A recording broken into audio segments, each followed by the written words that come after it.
এত উচ্চ পর্যায়ে এতগুলো শরীরকে হত্যা করার ঘটনাটি সবাই বলে বিবেচিত হতে পারে না।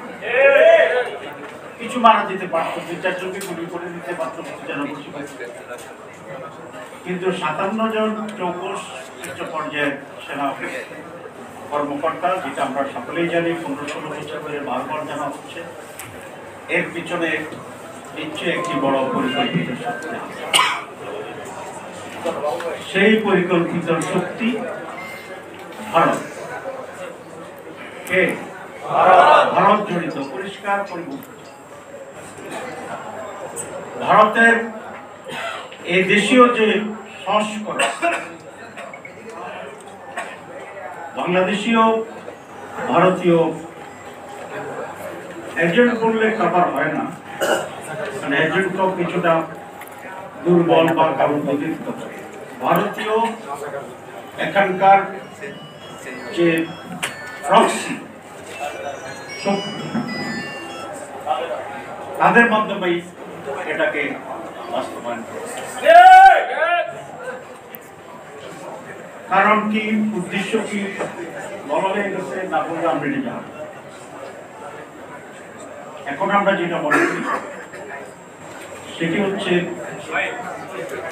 যে তদন্ত কমিশন হচ্ছে, তার নাম হচ্ছে স্বাধীন তদন্ত।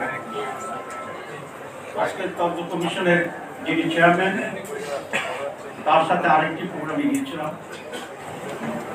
তিনি ওয়াদা করেছেন যে উনি যথাযথভাবে সত্য উদ্ঘাটিত করবেন এবং সঠিক তথ্যের মাধ্যমে দোষীদের যার যতটুকু দোষ আছে সেভাবে সঠিক বিচারের জন্য আমরা আজকের দিনে এখানে তার এই বক্তব্যকে সত্য হিসাবে প্রমাণিত হোক এটা চাই। তবে একটি কথা দাবি করি, এটার জন্য আর কোনো সময় নেওয়া কোনো সুযোগ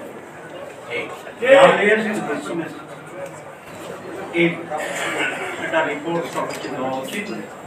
জামাত ইসলামী এই ঘটনার সুষ্ঠু, সঠিক এবং দ্রুত বিচার দাবি করছে। প্রিয় ভাই, সিঙ্গাপুরের একটি প্রতিদল জামাত, সেখানে দলনেতাকে আমি জিজ্ঞাসা করছি 1967 সালে সিঙ্গাপুর স্বাধীন হয়েছিল, তারপরে এত দ্রুত তোমরা কিভাবে উন্নতি লাভ করেছো? সিঙ্গাপুর খুবই ছোট দেশ, 161 স্টেট, বিমান টেক অফ করলে অন্যের বর্ডারে গিয়ে তিনি খুবই তড়িৎ, ডিসাইডেড এবং খুব সিম্পল সহজ একটি জবাব দিয়েছেন। সেটা হচ্ছে আমাদের জাতির সৌভাগ্য যে আমরা একজন যোগ্য, দেশপ্রেমিক, সব নেতৃত্ব পেয়েছি, যার নাম হচ্ছে লিকুইড। তার জীবনে এত বড় আমি পড়েছি, বাংলাদেশেও পাওয়া যায় না। তার বিপরীত আমরা